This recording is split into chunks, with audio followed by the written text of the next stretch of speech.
it messes with the gain, like the software gain every time. Not unexpected.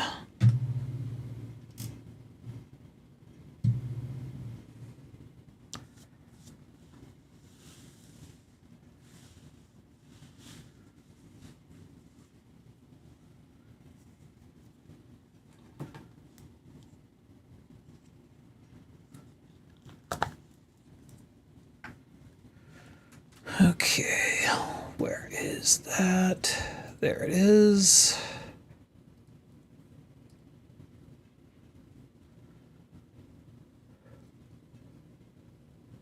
See, my software says we're streaming. Yep. Yo, there we go. Software Now says we're streaming. Yeah, we're streaming. there we go. It just took a while for it to show up on my stream. Odd. All right, I'm looking forward to today's episode. This is going to be a weird one, but I think a good one. It's going to be at least one of those things. It could be both. It could be neither. That's not true. It's definitely at least going to be weird. That's the one I was talking about. Neither did not feel like an option.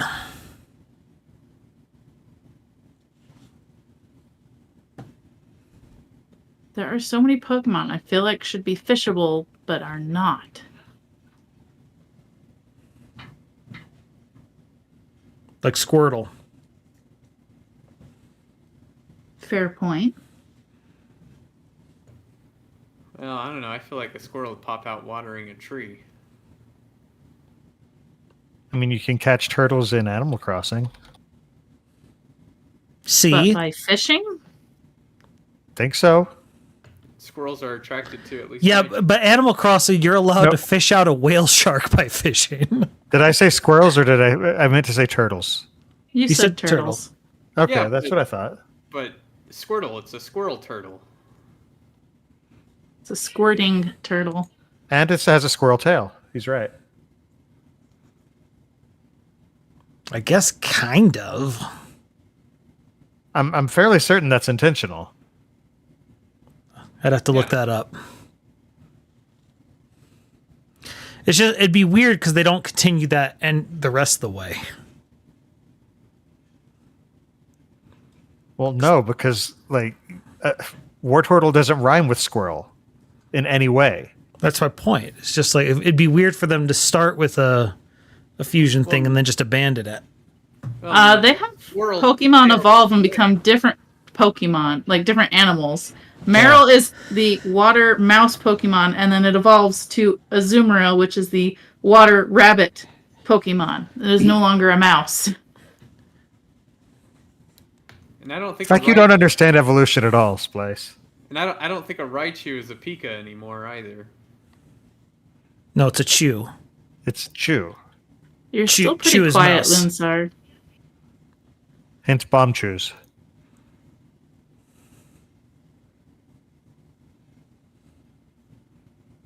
I think Pika actually means something electric in some way. I don't know what. No, Pika's there's an animal. literally a rodent that's called a Pika. Oh, is it? Okay. It's native to Colorado. Oh, so You're they native to combined Colorado. different rodents then. I'm not. Oh. And if you use Brave as the web browser, it's the little furry animal that's often in the splash screen. I've never noticed a furry animal in the splash screen, but that's probably just because I don't look. How's this? Is this too loud? Oh, that's better. Yeah, Better. no, I think you're fine. Is it picking up ambiance? No. No. Okay, cool. Because yeah, to put it at 80, and that was picking up just my computer's existing sound.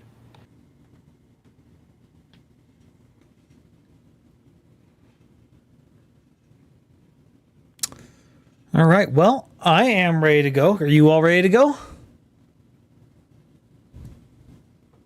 I like this plan. I'm excited to be a part of it. All right. Just going to get it started.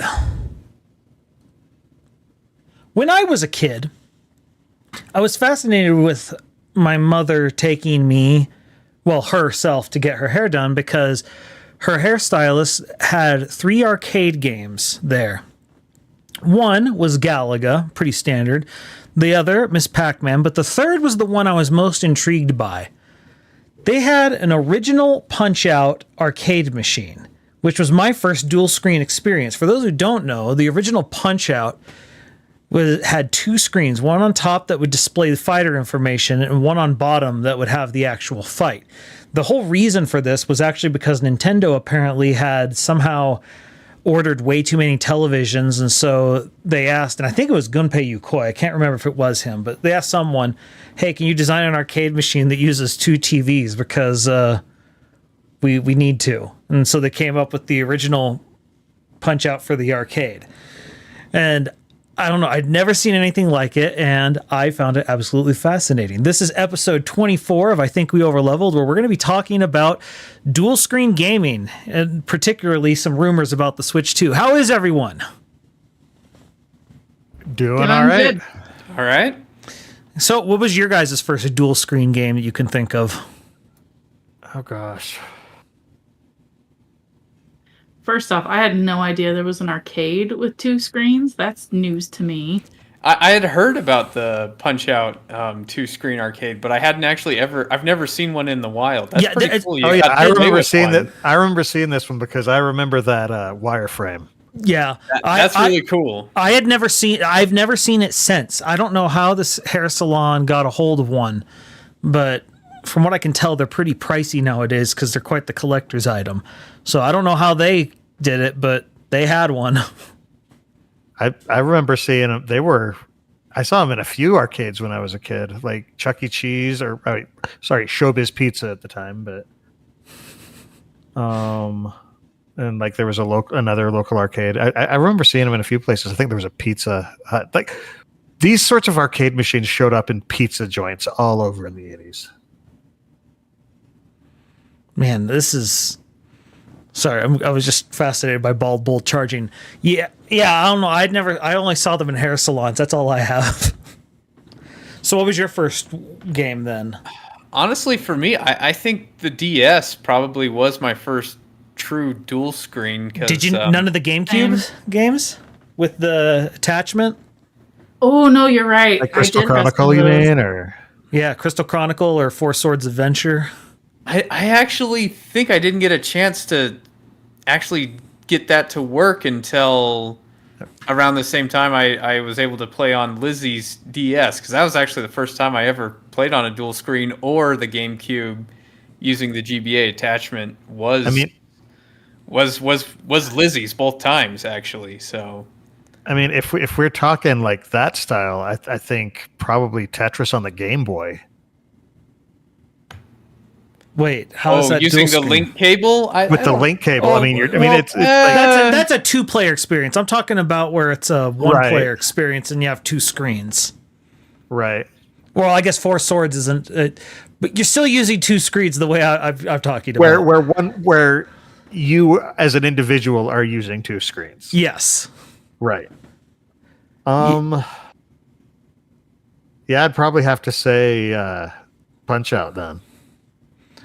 Yeah, Crystal Chronicles was a weird one. That was my dad's friend who was into video games, and I started babysitting their kids, and he found out I liked video games, and so sometimes when he would come over, he'd be like, "Can I play video games with Jordan?" Even though he was my dad's age, and they're like, "Yes, you can play with Jordan." And so me and Terry so he brought over Crystal Chronicles, and I'm just like, "What is this?" And he's explaining that it used the Game Boy Advance, and I don't remember how Crystal Chronicles used the second screen, though. I felt like it didn't really use it. Well, Crystal Chronicles, everybody had their own Game Boy Advance that they were playing on. Yeah. Well, I'm trying to think. If you did multiplayer, it required Game Boy Advances, but single player it didn't. Oh, it didn't? Okay. Because like when I had Crystal Chronicles, but I didn't have a Game Boy Advanced at all. So, I just played it single player, just with a GameCube controller, if I'm not mistaken. But yeah, that's the thing. I didn't have a GBA growing up, so I didn't have access to a GBA or a DS until I started dating Lizzie. So Yeah. Making me feel old. There was no GBA when I was growing up.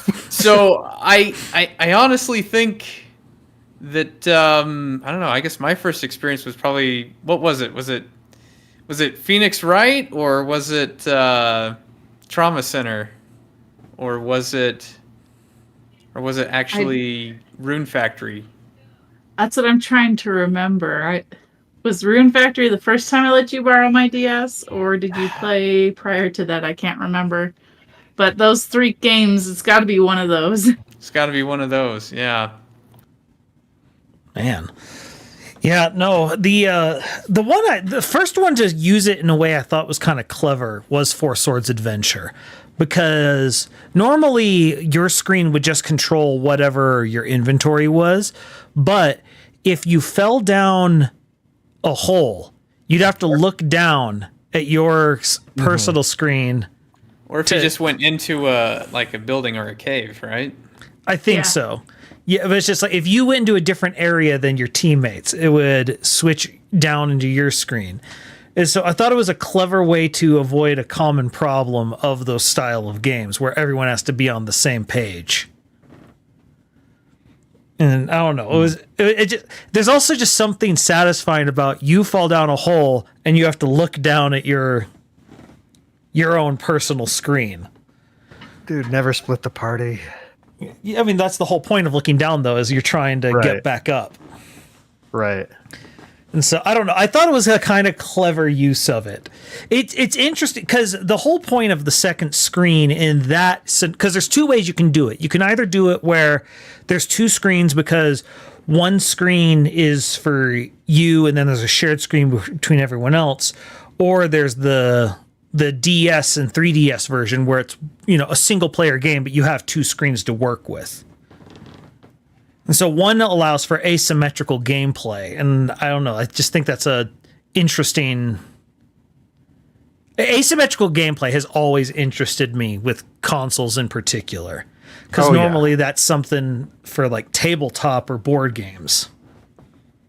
Well, honestly, I think that can be great. I mean, that was one thing I loved about the Wii U tablet, is if you're playing a 2-player game and you can go off and not have to share the same screen, so you have 2 different cameras following the different players, so you guys aren't getting in each other's way. Those are like awesome. Some of the best multiplayer couch co-op experiences I've had. Yeah. It also is just so hard to develop for. Oh yeah. Well, one game that I remember me and Lizzie played a whole lot of was Hyrule Warriors.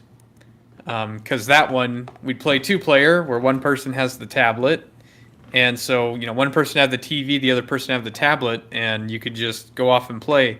The downside there was hardware limitation in that it would decrease the spawn rate because it had to manage the hordes of enemies at 2 different places instead of just one.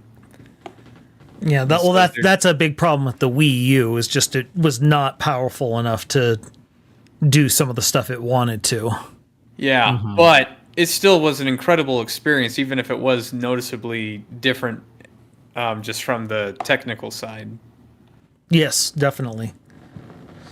Then the DS. So as someone who didn't really play, hasn't really played too much the DS, the most I've played on the DS, or 3DS, I guess it would be, or is it on the DS? I don't know. Fire Emblem Awakening. I can't remember which one it would be on. 3DS. Yeah, 3DS. Okay.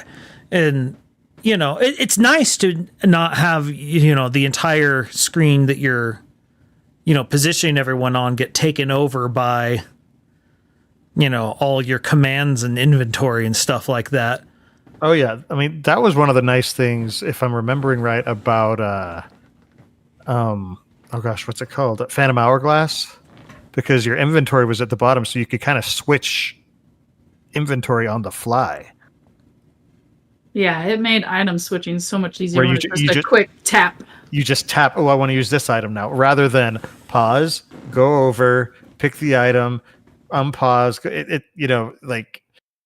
One of the big advances, even with Ocarina of Time, was that you could have 3 weapons or 3 items equipped at a time, and this kind of made it so it's just easy to switch back and forth. Oh yeah. I mean, the second screen for menus and menuing is great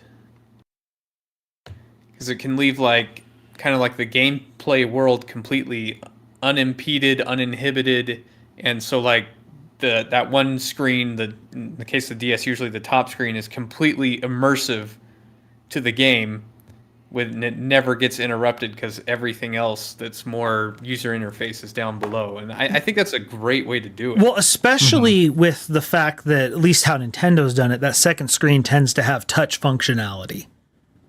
Yeah. Because if it were just a second, like, because that was part of the problem with the dropping down into the Game Boy Advance is there's no touch functionality. And so, like, when you're trying to switch your inventory and stuff on the fly, you want to be able to just tap it instead of, okay, where, you know, I need to switch what screen my buttons are effective on.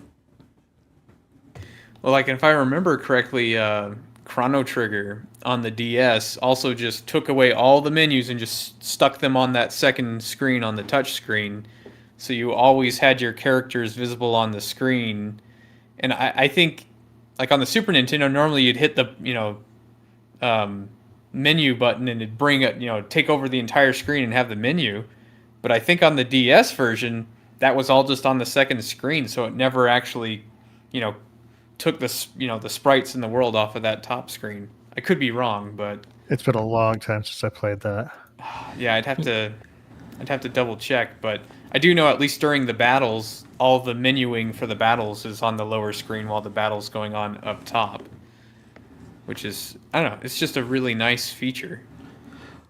Now that's really good, but it causes issues if you're wanting to be a streamer and using something that has dual screens, because every video I'm showing so far today, everything looks all wonky. Yeah. Oh, absolutely. YouTube is set up for a monitor, unfortunately, not a dual screen. Well, knowing Nintendo, they view that as a feature, not a bug. Yeah. It does make me wonder, could a streaming service like Twitch or YouTube set up a dual stream where it's streaming two different images onto two different tabs or something? I don't know. I mean, I'm sure you could, but the question is, like, this gets to the whole issue of why the Wii U failed. Is there a broad enough marketplace to make that work? Yeah. Well, that's actually kind of an interesting topic, because on one hand, the Wii U was an utter failure, the likes Nintendo hadn't had since the Virtual Boy. But yeah, it was better in the Virtual Boy. Yeah, since He's just talking about the success of it. Sure. Since I'm saying even success-wise, I think it did much better in the Virtual Boy. Well, yeah, that's what I said. Since the Virtual Boy, like, that was sure. But the DS 3DS line is the second best-selling console of all time. Well, I think the fact that they're attached and they're always active makes a huge difference. Because one thing I did want to bring up is playing a game like Xenoblade Chronicles X on the Wii U. They put like the map, like the mini map and some of the menus on the tablet, right? And so if you want to be able to quick travel or look at the map, you always have to go to the tablet. But the problem is the tablet's battery doesn't last that long. And so, if you put it on the dock to charge, well, if you want to go, fast travel, you have to get up and, go to your dock where it's plugged in and move it. And it got really annoying because there are times where you still want to play the game, the tablet's battery's dead. And most games, you're like, whatever, just let the tablet die. I don't care, Because then it has to make the decision of, okay, do we want everything accessible on just the TV? In a lot of games on the Wii U, you could choose to just play on the tablet or the TV. But when it was required to use both, yeah, it often was a problem because of that battery issue. And so, well, and that gets to part of like one of the reasons. So why is one a success and the other is not? One of the reasons is that bad battery life for the tablet. Yeah, and where that wasn't really an issue on the DS because No. you always had access to both screens. There was never a case where one screen was active and the other one's battery was dead. Yeah. Well, and then on And- top of it, if you're developing a game for the DS, you've already said, well, I'm making a game for a portable system. There's going to be compromises that I'm going to have to make to begin with because I'm going portable. And so that's just sort of baked into the cake. The Wii U is like, no, we're a real console. And then all the developers are looking at it like, but are you though? Well, and that's, I mean, there's more to it than just the battery too, because on the DS, you're able to see both screens at once. Yeah. You can't do that with, the controller in your hand that has a screen and looking at the TV at the same time. You have to, tilt your head all the way down or all the way up. And that is enough of, that's, it doesn't sound like a big deal, but it is. It really is. Whereas the DS, it's not an issue at all. Well, it's because you just look at like, okay, because Nintendo's always going to be the ones who are able to do, the coolest stuff with their own stuff. You at least would hope so, right? Like, but there was some legitimately creative stuff third parties did with the DS. Like the way Guitar Hero worked on the DS was very clever because they actually had a custom card that you put in so that there were buttons on it. You would hold it sideways and then you use your right hand to literally pluck the strings the way you would with a natural guitar. So it actually had a more immersive experience in some ways than a regular Guitar Hero game. But when it came to third parties, I can't think of one that did anything creative with the power or the gamepad. All the cool stuff I can think of was all Nintendo's doing. You're talking on the Wii U? Yeah. Well, I mean, Hyrule Warriors was Koei Tecmo. I mean, but they didn't really do anything creative with it. They just split screened it. Yeah, true. Okay. I mean, they're doing the same thing with both screens, but different spots. Okay.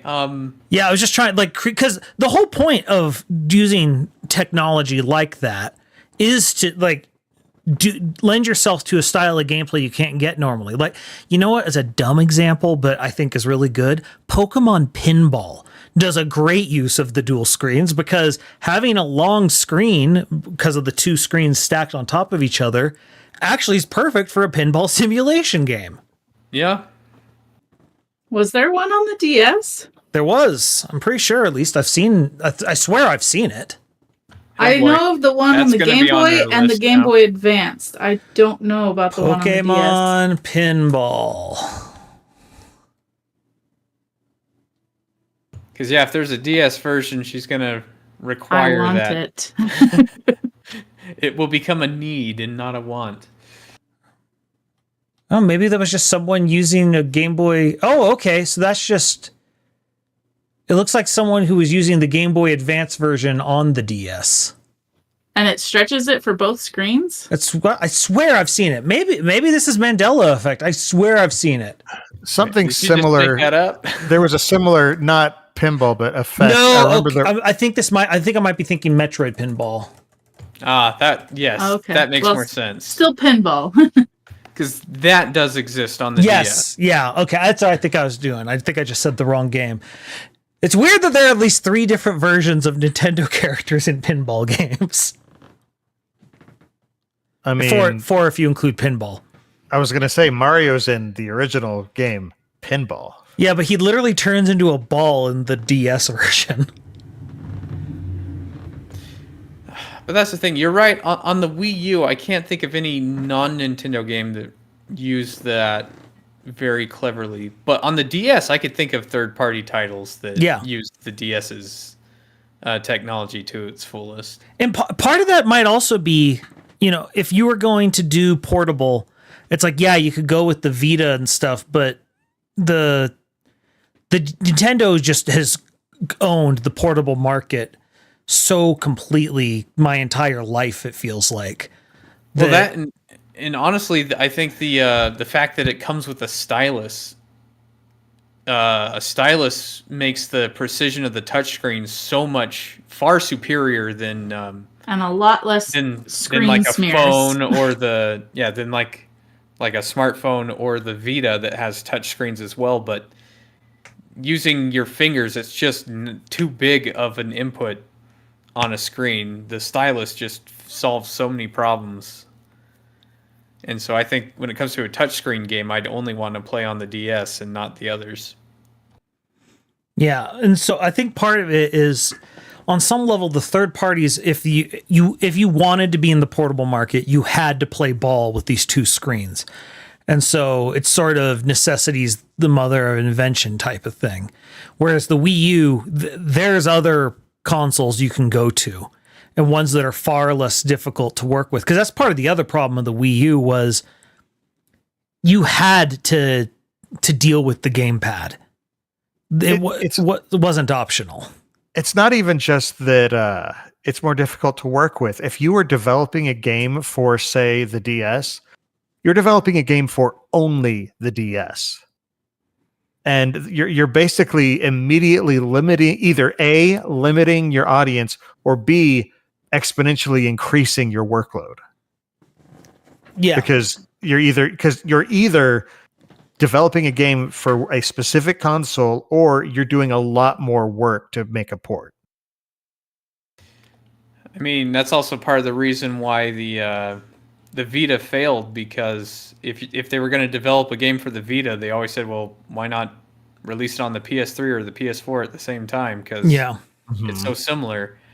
I actually can think of a game that was developed for. I think I have seen a game that's got a Vita version and a 3DS version. I don't actually know how different they are, though. I'm kind of curious, but is it Madden 06?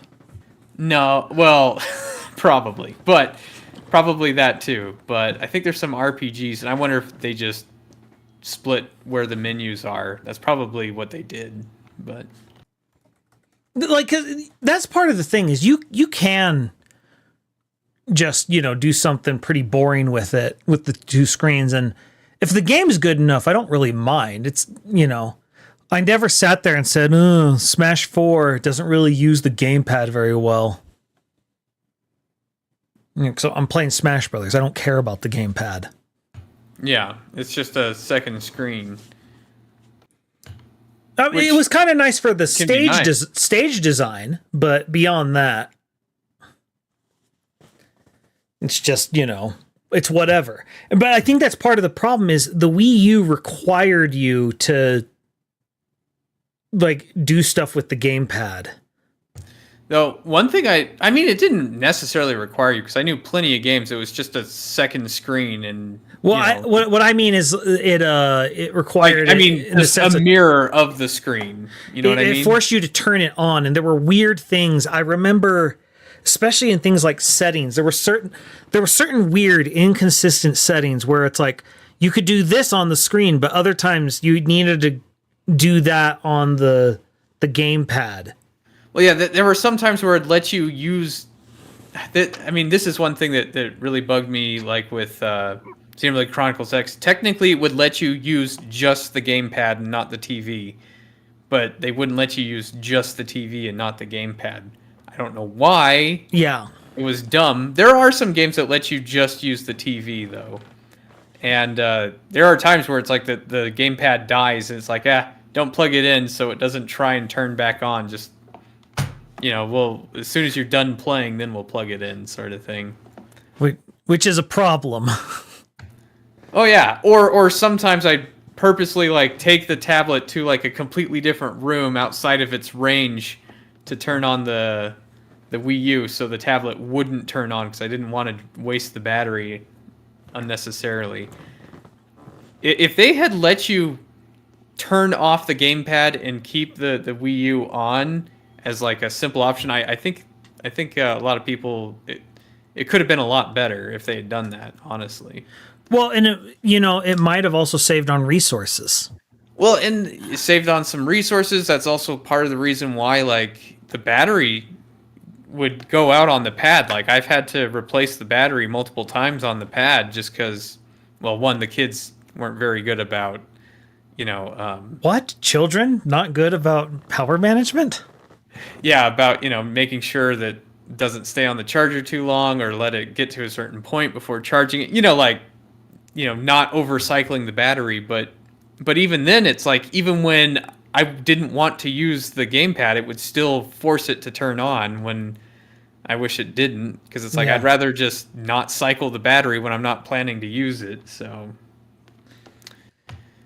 though Yeah, I one thing that did really impress me though about that is, as far as the ability to stream the video to the tablet, I still haven't seen a device do as good of a job with streaming as the tablet. Like, Nintendo did a really good job to make sure that was a seamless streaming experience.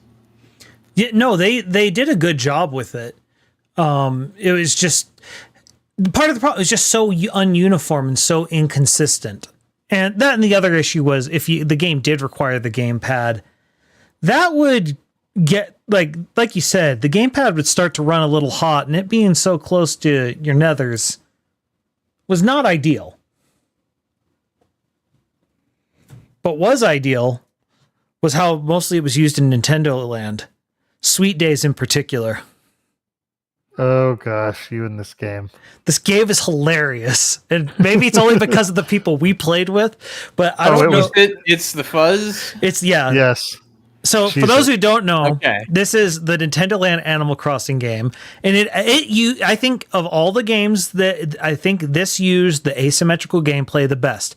So the 4 players who are on the Wiimotes are the animals, and they're trying to get a certain amount of fruit inside their animal head hat. It makes more sense if you're watching the video. The more you eat, the slower you go, and the bigger your head gets. The person who are the cops, they're controlling 2 different cops with the 2 joysticks on the gamepad. And so you're actually incentivized as the cops to spread your 2 cops out because you can see more of the screen when you do that. But it also becomes more difficult to control your 2 cops because you're having to control them differently with each joystick. It's not easy. And because the more you eat, the bigger your head gets, there was usually like one person who had most of the fruit. And then the cops would find them, and then we would yell, "It's the fuzz, cheese it." And they'd start spitting out all the fruit they can. So spewing them. There's just a trail of just sadness following behind this person because they're trying to get away from the cops. Which, of course, lent itself to drug jokes real quick. And it was just a ton of fun.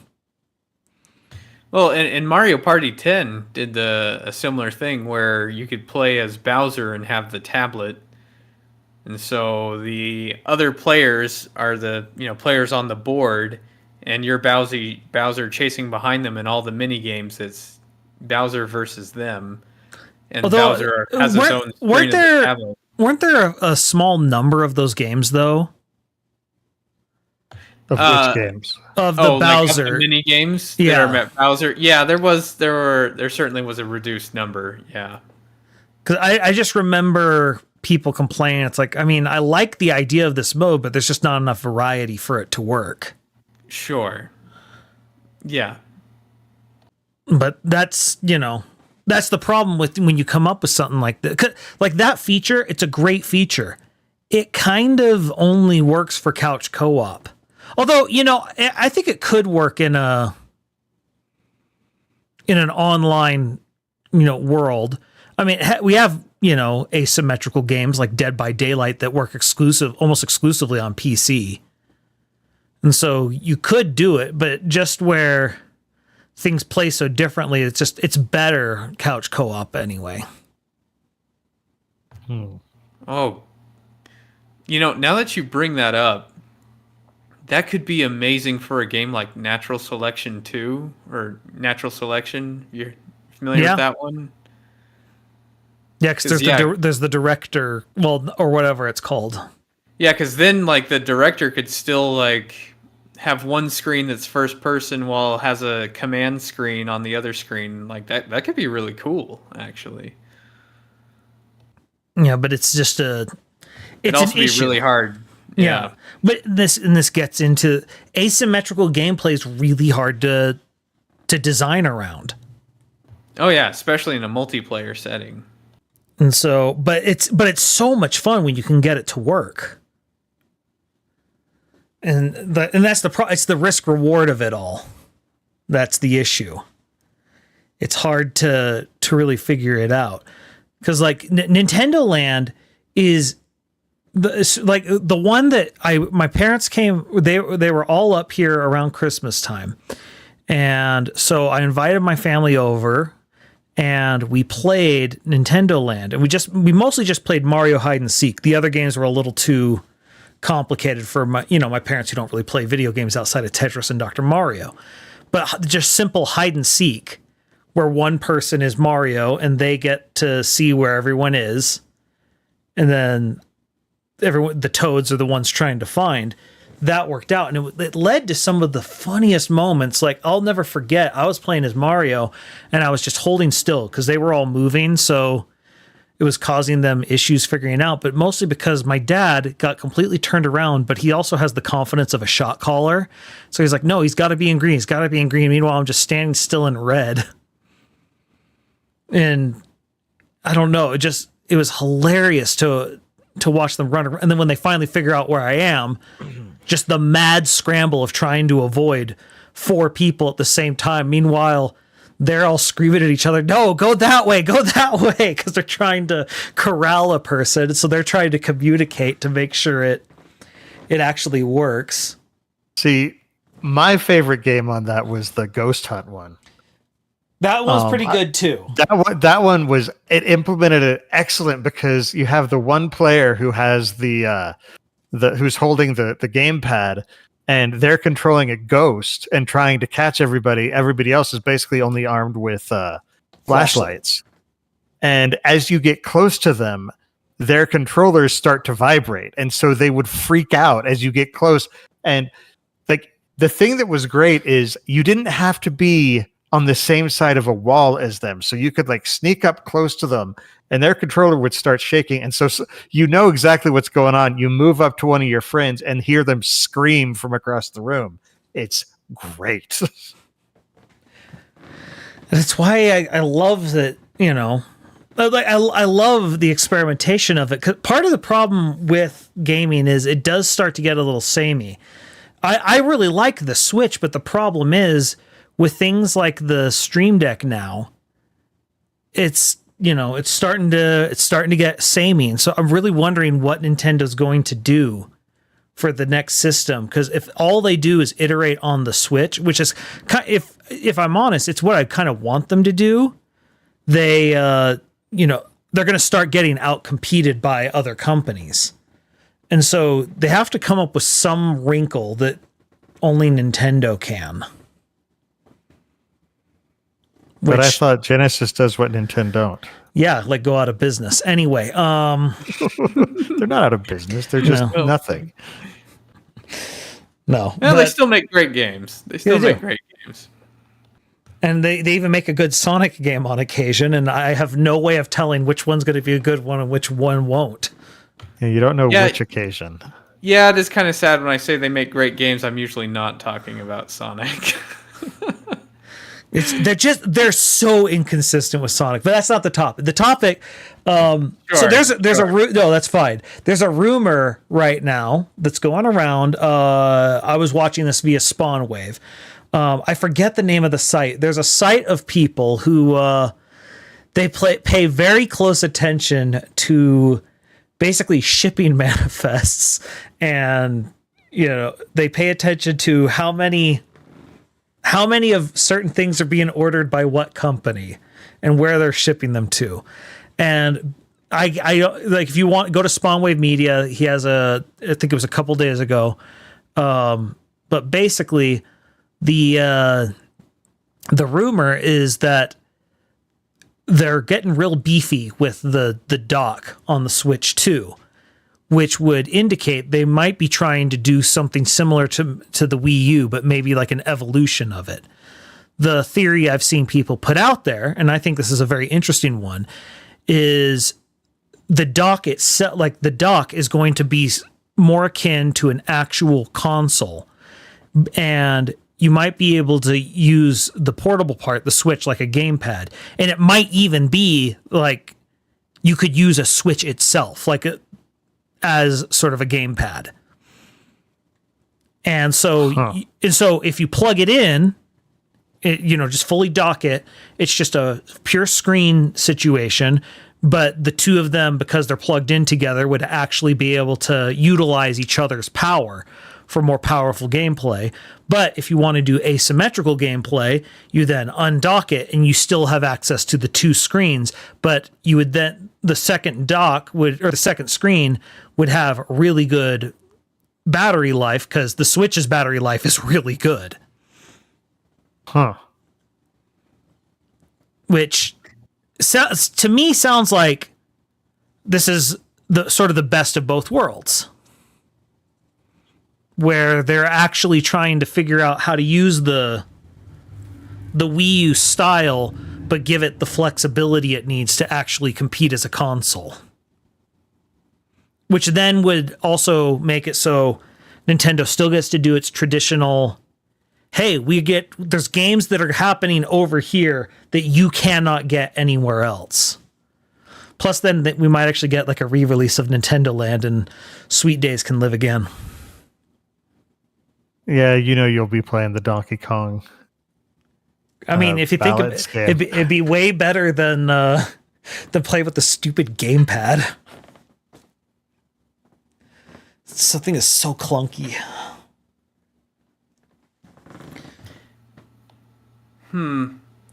So I don't know. It's obvious. Look, it's based on some tenuous information, but it also to me feels like the type of play Nintendo would go for.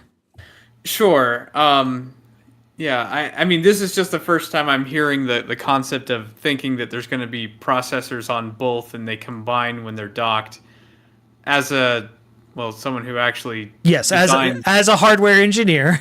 As a hardware engineer, I find that not impossible, but I find that unlikely just because you think the Wii U had a problem of only Nintendo being able to use the hardware to the fullest. That would be exaggerated times 10 in that situation. Not to mention, it's frustrating trying to get controllers are getting more and more and more expensive. So if now it's becoming, now you just need a whole other system. Yeah, and if it's also the price, I feel one thing I could see that would be fairly likely, and what I figured when I heard about the fan is, and this is something I thought that they would have done for just the Switch in general, is a lot of times they don't actually, to get more power, it's not that they actually need a second processor. It's just the power limitation when it's on the battery. It runs at a much lower power mode, and when it's docked into a dock where it's got wall power, it could go into a high power mode, which gives it much more power on just the same chip. Like, you don't actually need to go to a second chip. You could just do it on the same one in different power modes. So they just might need more cooling, is what you're saying. Yeah, it could just be more cooling because it's going to run in a higher power mode. I would view that as being far more likely just from a hardware perspective, because one, I don't think they'd need two chips, and two, it'd be way too expensive to do two chips, and then three, you'd need the software that's able to manage sort of like a network not a supercomputer, but like a cluster system, similar to, obviously be much simpler than what we have there, but like the software would have to understand that, and with third-party developers, I think it'd be just, we'll see what it's going to be. I'm just saying from a technical perspective, just having a high power mode. This is the type of insight I'm looking for. It would make a whole lot more sense from my perspective. Well, but would that still then go for sort of the same concept in that you could then allow for more powerful gameplay in docked form than you could in portable? Well, yeah, say like you're docked, now you can go all the way up to 4K, but when you're undocked, it goes into the lower power mode, but only displays to like whatever's the screen on the system. Okay. Like I could see that. I mean, that's something they could have technically have done prior, but they didn't. To a degree, they did a little bit, but they can do it a whole lot more than they do it now. But because like even the Steam Deck doesn't let you really go into a higher power mode when you're docked to display at a higher resolution. Like the games still, for the most part, lock you into what the resolution of the deck itself is. They could possibly change that in the future, but Well, no. So okay, so it's more the theory of what is fine. It's the how that's wrong, in your opinion. in my opinion, Yeah. I think the what would be wrong for, I mean, a couple of reasons, namely cost and difficulty of programming and just the difficulty of adding extra, network switching to have a coherent system. But if you made it such that, I mean, obviously, if they make it such that you could stream, though, where most of the processing's still happening on the device itself and it streams to the TV, so it'd be, I mean, because that's when I watched the video you said, that's kind of what I thought he was thinking it would be. I was referring to commentary I saw surrounding that video. Yeah, but that video, he was thinking like all of the console itself is still, the thing you could pick up and leave, but there's enough hardware on the system that's similar to the hardware that was on the that was previously on the tablet. So what's in your hand streams to the dock, which then displays to the TV, and can give you two screens that way. Of course, it'd have to be in a lower power system in that mode, which would certainly limit how much, what resolution it could run at on the TV and your Switch at the same time. But I don't know. There's a few different things they could do, but I don't. Well, the thing is that it's sounding to me like that would at least be more versatile. And so if you were, say, an EA that just, I'm just trying to put Call of Duty on a Nintendo system. I don't need complicated, gameplay using two screens. Then the EA can simply say, this is a docked game, or this is a mobile or a mobile only game. We're not doing two screen stuff. And it's just understood. But if you have a kind of out there concept, you have the opportunity to do so. So, yeah, I don't know. I still think it'd be, I wouldn't be surprised if it's just a case when it's docked, it could run at a higher resolution than when it's undocked and it's still just single screen. Yeah. I could easily see that be the case for a number of reasons. Namely cost. Well, and Nintendo likes to be at the lower cost point as much as it can because exactly it's the family system, and it's what's kind of kept it relevant in many ways too. But yeah, I don't know. I just thought it was an interesting concept. And it would at least allow for, why is this not working? Okay, Crystal Chronicles go. I don't know. I would like to see, because I don't want them to just become, like, I want the out there concepts, because a lot of times that does inspire some gold. But, there is, like, you have to sit there and accept there are business concerns you do have to pay attention to. You can't just keep coming out with wacky consoles and expecting third-party help.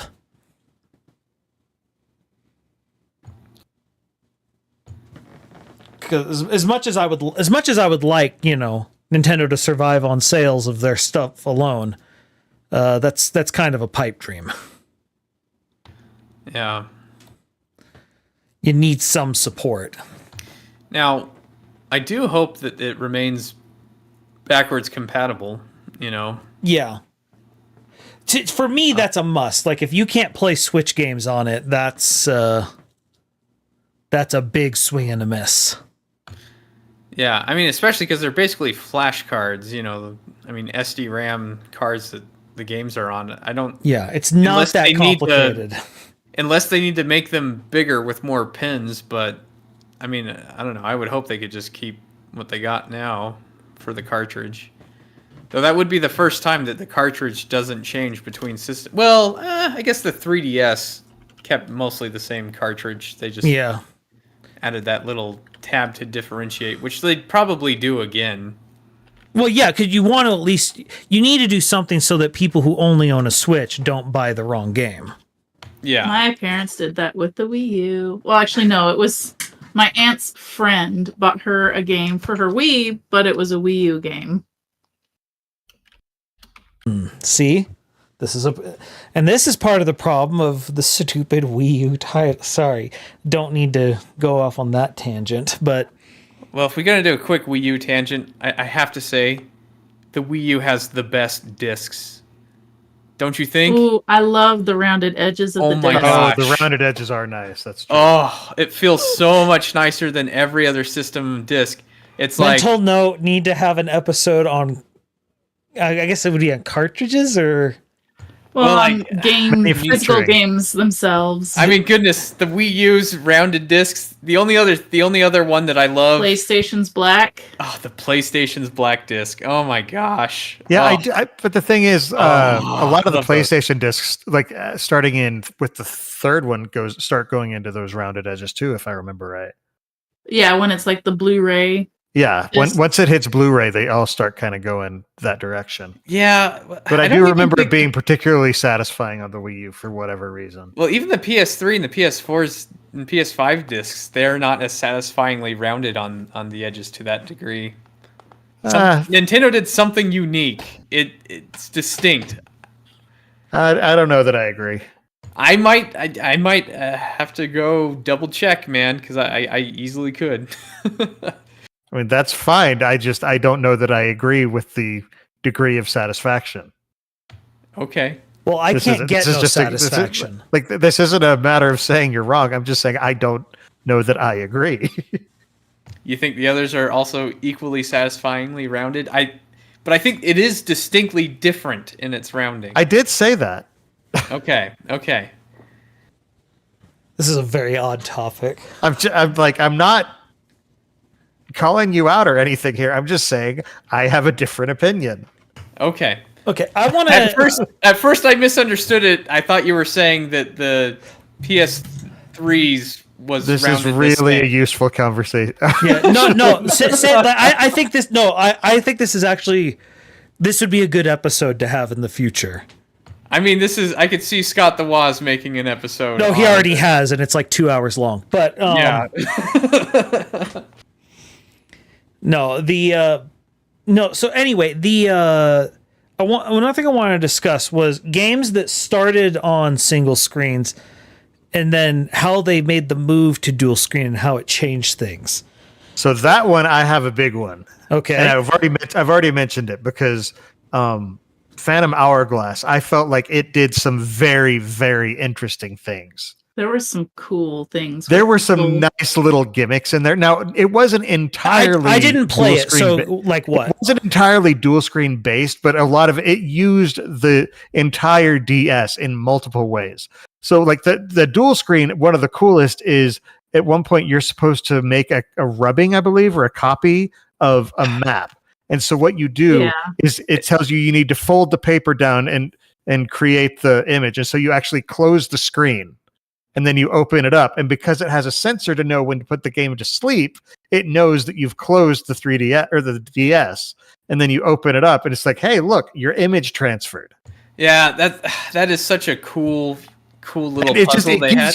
it gives you that little tactile feeling, like the same way that It's one of those things that it's like. So why do you feel like bad that, but you don't like the but- doors in Metroid 3? No, that's what I'm saying. That was the example I was going to use. It was like it's sort of like that. It gives you that.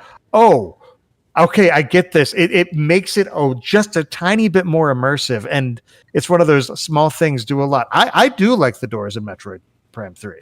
Yeah, the U I was using is the royal U of the public.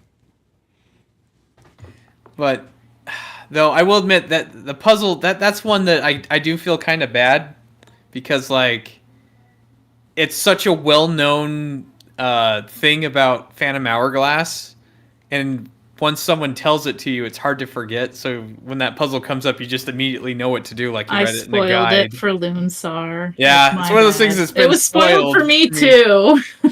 Yeah. We must continue the cycle of spoiling. Well, to be fair, Breakfast would be proud. actually, I think Breakfast spoiled it for. I don't know. Did you spoil it or did Breakfast spoil it for me? But I mean, Oh, I'm not sure actually. He's giving you an out to blame him, and he's not here to defend himself. Why are you not taking this? You're a good friend, Jordan. but it's like that is a really cool thing.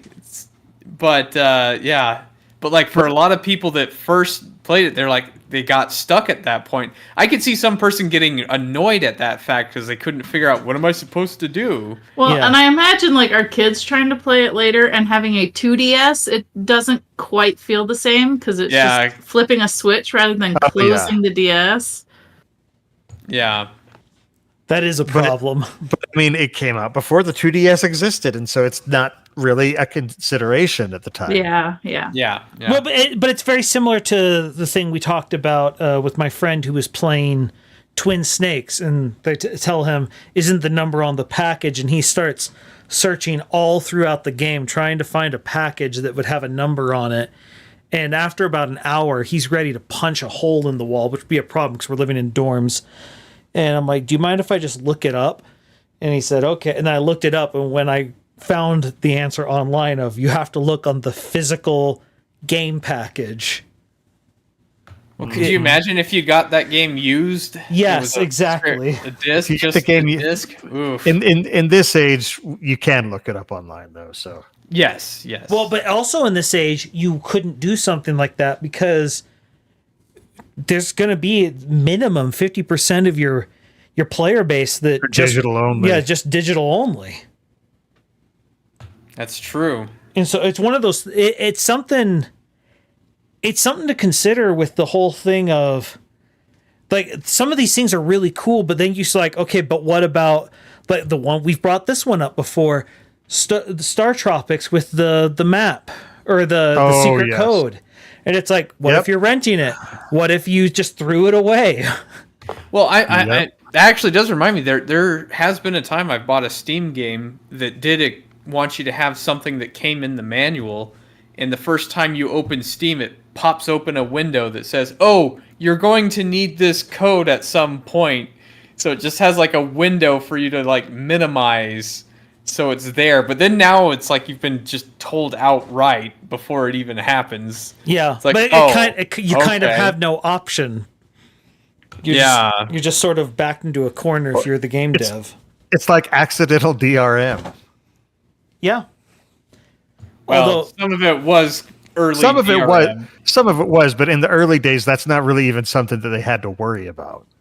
Yeah. I mean, they were worrying about it though, because I know specifically a Ross game dungeon where he goes through abandonware games, and part of the problem was, like, as their DRM, it would say like, input the code on, or the third word on page 7 or whatever, and that's the code. Carmen Sandiego. Yeah, Carmen But Sandiego. the thing is, now most of those are available in PDF. Yeah.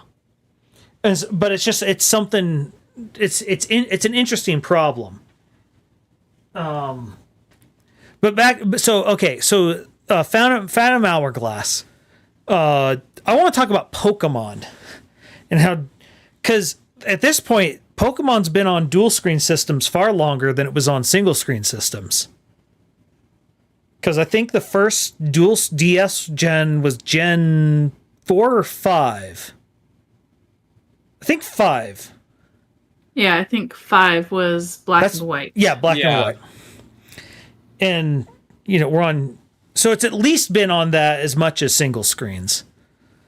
And I mean, we're back to single screen with the Switch, though. So yeah.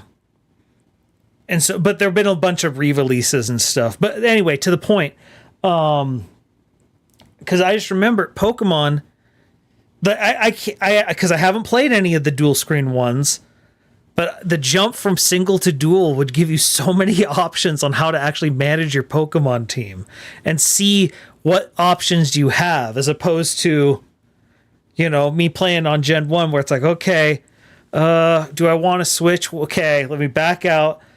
Let me find this Pokemon. Let me hit details so that I can see what moves they have, because I might have the wrong move. And meanwhile, with the second screen, it's just look down, click. Okay, that's what they got. Well, yeah, because they had like they had big buttons of like items, and if I actually remember, didn't they still have most of the menus show up in the top screen in those dual screen Pokemon? I'm Just trying the to buttons think. to get to them were down below. Well, and I do remember they had the stupid radar thing, which took up the whole bottom screen, where you had the I dowsing liked rod. that. Okay, I didn't like it because when you had it up, it got What- rid of all the buttons in the menuing, so it was a pain to go for back and someone who forth. doesn't know what radar thing. There was like an item radar, and you can like tap the screen, and it's kind of sonar to help you find items on the map, like Yeah, as you're just wandering around. Yeah, items on the ground were hidden, and you had to pull up your dowsing rod on the bottom one, and it'd give you like, it's pointing north to find the item that's on the ground. I thought it was dumb, but I guess I nobody like liked those it. kind of mini games though, so I didn't mind it. Well, you just found the target demographic. No, so what? So then it wasn't being used, at least at the start, the way I thought it was. Did it change? The thing is, from what I can remember, most of it's like as you're just wandering around, it was the map on the bottom, so you'd kind of see what town you're in, where you were on the map. You could, I think, in battle, it just had like the buttons that would normally be your menu in the bottom corner, and then they later added some other things to where you could see like your team. They usually had a few different screens that you could kind of cycle through. So there was like, you could be training your Pokemon while walking around, so you'd see them like down there with a punching bag. Or I think it was X and Y. You could see nearby friends that were online. Well, yeah, they had like the sea gear that took up the whole bottom screen for seeing people nearby, right? Yeah. So I mean, you could choose Which I'm to sure see that was or really other useful things. in middle of nowhere desert town. Yeah, Right. I mean, I honestly of the dual screen Pokemons, I actually thought that they did a poor job of utilizing the second screen. They could have done so much more with it and wasted so much with the sea gear and the dowsing rod and That's so weird. The Pokemon Company not utilizing their franchise to its fullest advantage. so I mean, I don't know. I was actually thinking, man, they got two screens. Why are they wasting the second one? I actually thought that a lot. I liked when it was the map and you could just tap to the town you wanted to fly to. I think that was a little nicer than having to go through all the menuing Oh yeah. to be that's able to true. quick travel.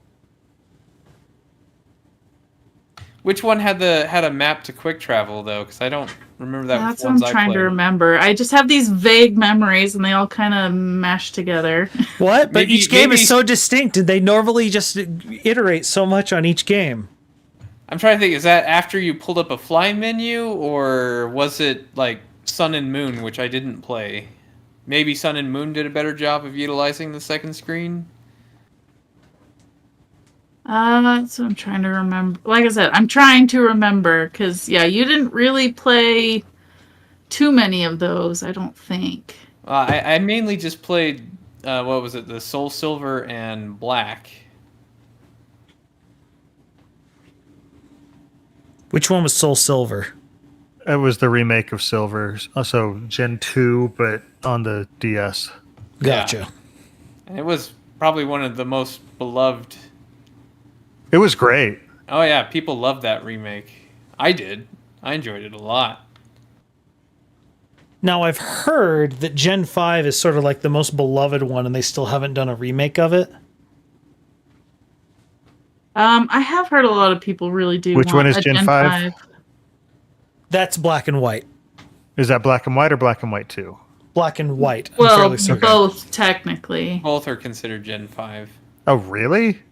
Yeah. So Black 2 Huh. was just kind of a continuation. It wasn't Got a it. new generation of Pokemon. It's kind Ah, of usually there's the continuation is just one game, like Yellow or Platinum. But for whatever reason in Black and White 2, instead of making Gray, they made Black 2 and White 2. are Yellow and Platinum like continuations though? I thought they were just sort of the exact same story, but just a little bit expanded. Yeah, that's kind of what it is. It's kind That's of the what best of both worlds with sometimes having some additions. So like Because like Yellow Diamond was Pearl, just yeah, like Yellow was kind of the same, but you could get all three starters within the one game. So that's what kind of made that special. and you had Pikachu Yeah. following you around, Yes. and Okay. it used the images from the cartoon. Fair enough. Technically, you're right. Like campaign story wise, did take place after Black and White, so that So, is yeah. a little different, but it's still the same setting, same. It's yeah. Mhm. So yeah, versus like red, blue, and yellow, it was, the same story basically with a little bit. Black, white, and then Black and White 2, it was years later kind of thing. So the ones who were your friends and rivals are now like gym Got leaders it. and stuff. So it's like the Final Fantasy X-2 and it's a direct sequel Yeah. Well, and the map's exactly the same with too. within right? the same Yeah. Exactly. Did 10-2 have the same map, or do they have? No, changes? but you know what I mean. Yeah. No, I don't know. The That's Ultra Sun disappointing and to hear Ultra that they Moon- didn't use the second screen too well. The Ultra Sun and Ultra Moon, that was literally the same story, right? Like, I haven't actually played the Ultra Sun and Ultra Moon yet. I know we bought them, but I haven't played them yet. oh, okay. I can't judge But- for having games that you haven't played yet. Ooh. You're such a completionist, though. Who has more unplayed games, me or Baggins? Ooh, that's a scary. That sounds like a depressing topic. I don't want to. I Go probably down. have more that have been gone completely unplayed because yours are probably played by some member of your family. That's true. True. Having kids, yes, I do have kids that do a much better job of getting into those. Yes. I could just see it as you're in old age and you're talking to a 60-year-old Tayoshi Sora. So you're like, son, I won't be able to do it. I need you to complete my backlog. I'll do it for you, Dad. I pass it down to you. It falls to you. Yeah, I've kind of had thoughts along those lines already. This is your Pass- inheritance, son. Passing your demons on to your children. The problem is they'll be adding games too, and the family backlog just keeps getting bigger. It's like we're at a backlog deficit here. We're not completing games fast enough. You need to have at least 2 more kids if we're going to clean this out. That is the problem with the conundrum of becoming an adult with an income is I have the money to buy the games I couldn't as a kid, but I don't have the time to play them now. Because life is inherently unfair. Yeah. Okay, so Lizzie put in the chat, that looks like Black and White, right? That one's actually Pearl, Diamond Pearl, but that kind of gives you the feel of what the screens for Pokemon look like. Yeah, One 'cause of them one was a is the- freaking clock? Yes, it's a clock. Yes. Well, I mean, you could change what it was, but it was different. Your Poketch, which is like a Pokemon watch, one of the functions could be a clock. It could be the Poke Radar. It could be a coin that you can flip. I don't know why that's in there, what What? you use it for, but there's different apps you could have down there. Okay, no, I'm now with Lunarsar. This is completely botched. Yeah, and her second example, you see that you hit the button to open the item menu bag, and then the menu pops up on the top screen. Yeah, that's It's a complete waste. Yeah, no, it's one of those things like, oh, they could use the second screen to like clean up the menus. No, they didn't. They didn't at all. I don't know why, but they didn't. because they're the Pokemon company. That's why. Ugh, so sad. Anyway, okay. What about another game that made the jump from one screen to two? Well, I did mention Chrono Trigger, and like I said, Yes. cleaning up the menus, and I think it looked great doing so, honestly. RPGs, I could, now that I think about it, the DS had a lot of RPGs on it. Oh, yeah, tons. And I hadn't really stopped to consider that point, but yeah, the RPGs, due to just how much menuing there is, really do lend themselves to dual screens in a way that an action game just doesn't need. Yeah, Mario and Luigi Partners in Time did some Yeah. really interesting stuff. Yes, that I was trying to remember what other example I had, and that was it. Well, yeah, I was gonna say, when like, the it Mario turned and Luigi. sideways. Those big boss battles were a lot of fun. Yeah, boss battles that have you turn your DS sideways. There was the Luigi Dream Team where you had your characters on the top screen, and on the bottom screen there was Luigi asleep, and you can use the stylus to like poke Luigi to make changes occur on the top screen as you mess with his ability to sleep, which affects his dreams. And so like it was like a puzzle to like I think there was one where like what you pulled on his mustache to make like a platform appear or something like that. Like I don't know. Poor Luigi. Oh yeah, poor Luigi indeed. But yeah, like the RPGs, a lot of them did a pretty good job of how to use both the screens. If I remember correctly, I think Radiant Historia did a pretty good job of using both screens. And I just thought of one I haven't thought of in a long time. Nintendogs. Yes, being able to pet puppies. That's good use of a touch screen. The most casual of casual games that has ever existed. And it's still around in Smash Brothers. It won't leave me alone. It's one of the few assist trophies that have been in all three games that have assist trophies. It just won't go away. I'm like, come on, can we get Mr. Rossetti back? He's less annoying than the stupid dog. He only covers up half the screen. Does it longer, but I can't deny that those games sold like absolute hotcakes. It was insane. Well, and it's one of those things just like, how did they come up with this? Just like, I think it was based on the pun. Somebody said Nintendo, somebody added a G, and they said, we got to do this.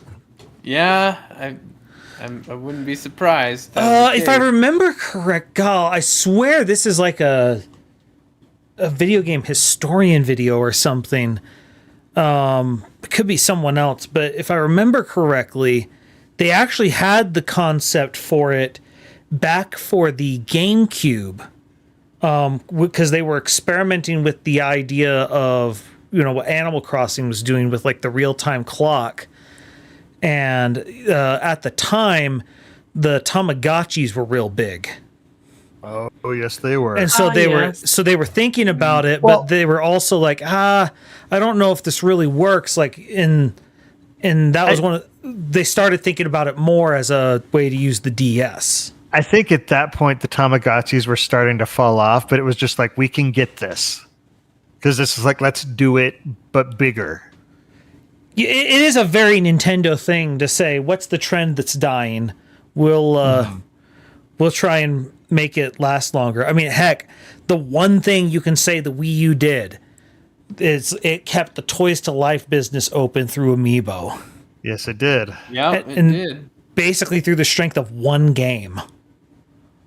Yeah. But they did it.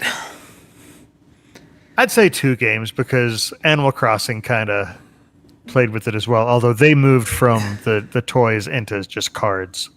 Yeah, well, there's a reason for that. It's a lot cheaper especially when you have hundreds of characters in your game. Well, and the reason they did it at first, like they made that stupid Amiibo Festival game, which is one of the laziest God. cash grabs Nintendo's ever done. It's also And- one of the most epic fails Nintendo's Yeah. had. but they and so I think the other thing is you think about the type of person who's going to buy an actual physical amiibo that's going to tend to be more of a Nintendo hardcore, so the way it works in Smash Brothers makes a lot more sense than for a super casual game like Animal Crossing, where your target demographic is not as hardcore. They probably don't want to sit there and collect miniatures, but cheaper cards, like that's still the fun of collecting without the expense, because you can sell a batch of like 5 cards for, Without the expense and the space requirement. yes. Turn and look at my collection. Yeah, the space requirement. It's a problem. It's a real problem. Plus, kids don't destroy them as easily. I feel like cards would be easier to destroy. Yeah, but you can hide the cards because the kids don't want to play with the cards. Okay. Well, I don't know. Those DS that they came with that the cards The that came AR with the cards? 3DS. Yeah, the AR cards. Oh, Our they kids love those. destroyed those. Oh my gosh. Okay, as someone who didn't have this, the AR cards, what were they? It was basically a demo for the 3D feature where you could set a card down and you point the camera at it and you can see it like come to life and be 3D there on your DS. So you'd point like the camera, the 3DS at the Mario card, for example, and then it'd have like a little 3D Mario pop up using the camera as the background, so it's an augmented reality of the character would show up to kind Okay. of go, hey, look what we can do with the 3DS. We could do AR, even though I was going to say no game, but very few games did anything with it, AR is hard to get good gameplay around. Well, yeah, there's that Face Invaders, which I think actually was free and just came on every DS, right? Yeah, Every it's just on the 3DS. DS.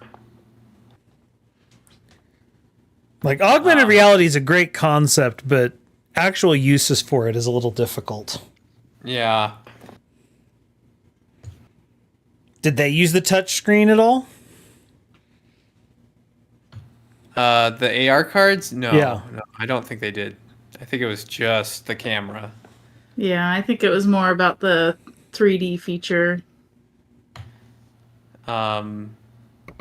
Speaking of third-party games, I actually think third-party games got a pretty good handle on how to use the DS.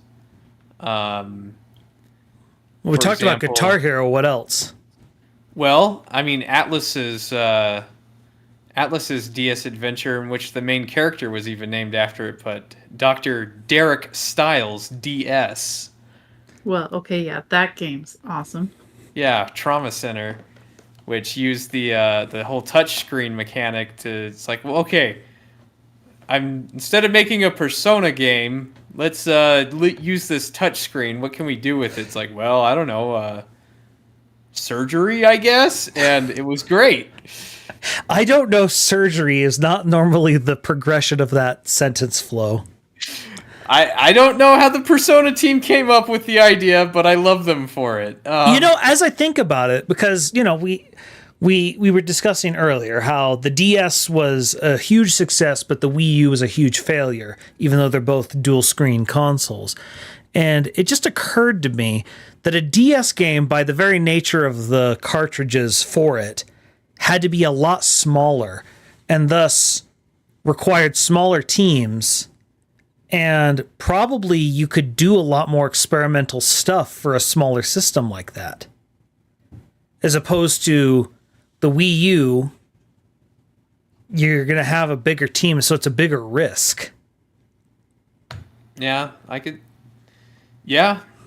Well, and I mean, that's also part of the reason why I think the DS was more successful than the Vita for the same reason. You think the higher storage capacity actually harmed it? Oh yeah, the fact that the Vita practically was a console really hurt it, because there was very few times that a company want to take a risk on a Vita only title. And that's why most Vita titles they're like, okay, in Japan we'll sell more on the Vita, but in the West we're going to sell more on the PlayStation 3. And so every design decision was what can run on both. And that's what ultimately hurt the Vita more than anything else. Yeah, I had never considered that. But yeah, the small size actually probably helped. Yeah. Yeah, that helped the DS a lot, and because it made it different. That had two screens. It was clear which one you were developing for. Um, and yeah, I think that did help it. I also think that Capcom had pretty good use of the. It wasn't so much the two screens, but I mean, Phoenix Wright, they did use the two screens because they had like all the menus and your evidence all on one screen on the bottom screen, while Well, and you were everything tapping else. like different rooms to find evidence. And you tap the rooms to find evidence while the people you're talking to are up top. And I liked how they also incorporated the microphone. You know, That's true. You did use that way more than yes, I ever yes. did. I know you could hit a button to say objection, but come on, I want to scream objection at my DS because why not? Okay, You and I are very different people. Okay, no, now I have a new challenge. I want you to start working objection when you're disciplining your children more. That's better than take that, because that gets the That's very very wrong connotation there. that gets CP. I just want it, like, if your kid's getting a little whiny, I just want you to throw just a point dramatically and yell objection. See what happens. Let me know. I think this could get good results, at least Well- entertaining results. Well, my oldest actually just started Phoenix Wright this past week, so Well, yeah, but don't do it to him. He's in on the joke. We need he's in on the joke. the smaller kids are the ones you need to do it to. I just want to know what happens. At the very You could do, minimum, I hold think it. yeah, I think it'll diffuse the situation because the child will be so confused that they won't know what to do with this information. Actually, I think they've seen enough, memes and stuff like Terminal Montage that they'd like, oh, it's that thing. Well, at the very minimum, I want to know what happens.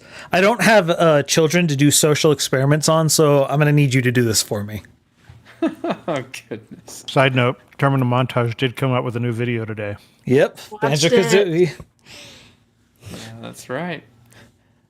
Banjo just keeps stuffing jiggies right down Kazooie's throat. Looks so painful. But no, I don't know. The dual screen concept I just find to be so interesting because it really is sort of a space that only Nintendo has experimented with. And it's, like a lot of things with Nintendo, it's their strength and their weakness, their experimentation. And I'd like to see other companies try and take a stab at it and see what they come up with. But, with the current state of Windows or Microsoft and Sony, I don't think there's any way that's going to happen. We're sort of limited to Nintendo at this point for that type of thing. Well, granted, Sony did, after it saw the Wii U, did kind of add its own streaming to the PSP, which I thought was cool, but it was never as smooth or worked nearly as well as the Wii Well, U. and it's the problem that you were talking about with how I thought it was going to work with the Switch 2, where you have to buy another system. Oh, It's yeah. that's just not doable. Yeah, because in that case, it is two different systems, two different processors, and it syncs up worse than the way the Wii U did with just one main system. Yeah. Yeah. But it is what it is. But hopefully at least Nintendo will keep experimenting with it because I'd like to see. One, I'd like to be able to see some of these DS titles that I never played get ported to something that could allow for that. I'm trying to think. On the Wii U tablet, were there any DS games that got released, or was it just GBA that got released on? Kind of. There was what is it? Kirby and the Canvas Curse was a DS game, so you use the touch screen to draw, and then they had Kirby and the Rainbow Curse for the Wii U. Yeah, but that was a sequel that was designed Yeah, it was for a the Wii different game, U. but it Yeah. had the same concept. Yeah. But I don't know. It's just one of those things. I kind of want it for that reason. And also, there are a few. Like, look, the Wii U was not a success, but there were a few games that were a success on the Wii U. Wait, Oh, I yeah. thought we were watching Crystal Chronicles, not Genji 2. This is Genji Chronicles. It did sort of jump out of the waterfall the same way. You're right. But no, What, the giant enemy crab? yeah. Yep. But anyway, I don't know. Because that's another thing is just I want Nintendo Land to make a comeback. It's a ton of fun, and if you set it up a little bit better than it was set up on the Wii U by having it on a Switch or something just a little more portable, I'd love to be able to do the insanity of Cheez-It once more. But yeah. Anyway, let's go ahead and start wrapping things up. Let's see. Let's let Baggins go first. Let's see. I have a podcast with Splice over at the Sandersonian Institute of Cosmere Studies. You can find that on youtube.com/Cosmere Studies or on any podcast app. We talk about Brandon Sanderson's Cosmere. Our most recent episode was a bunch of fun. We had Katie Payne, who we knew previously from her work as an artist, and we've had her on the show before. But she is the art director for several Cosmere board tabletop things. There's the Mistborn deck building game, and most recently, and currently the currently being kickstarted Cosmere tabletop RPG. And so we had her on to talk about it. And it was just a great great conversation. You dying? No, I just breathed in some spit. Not fun. All right, Lizzie. As usual, you can check out my stream on twitch.tv/Lizzie Petrichor. I do Pokemon shiny hunting, and this week I started hunting for Wishy-Washy because my kids went back to school, and it has the schooling ability where it becomes one giant fish made out of a ton of tiny fish. So Okay, see that that's was clever. Loonstar's idea. It was Loonstar's idea. He helped me out with that. Okay, well that's clever, Looney. Thanks. All I know is she's like, what's a school Pokemon? What's a school Pokemon? I'm like, oh, it has to be this. Well, and then what do you want to promote, Looney? Well, I've been promoting it last time, but tonight is the final night where you can get the entire Ender's Game series as ebooks for $18 on Humble Bundle. So it's one of my favorite series, and $18 for the whole thing is a steal of a deal. It's a great sci-fi. It's a classic. So yeah. All right. And then I will, of course, promote twitch.tv/Splice Stream, where I am streaming a variety of stuff. And yeah, also my YouTube page, which if you're watching this, you're currently on. So yeah. Well, cool. Guys, I think we overleveled.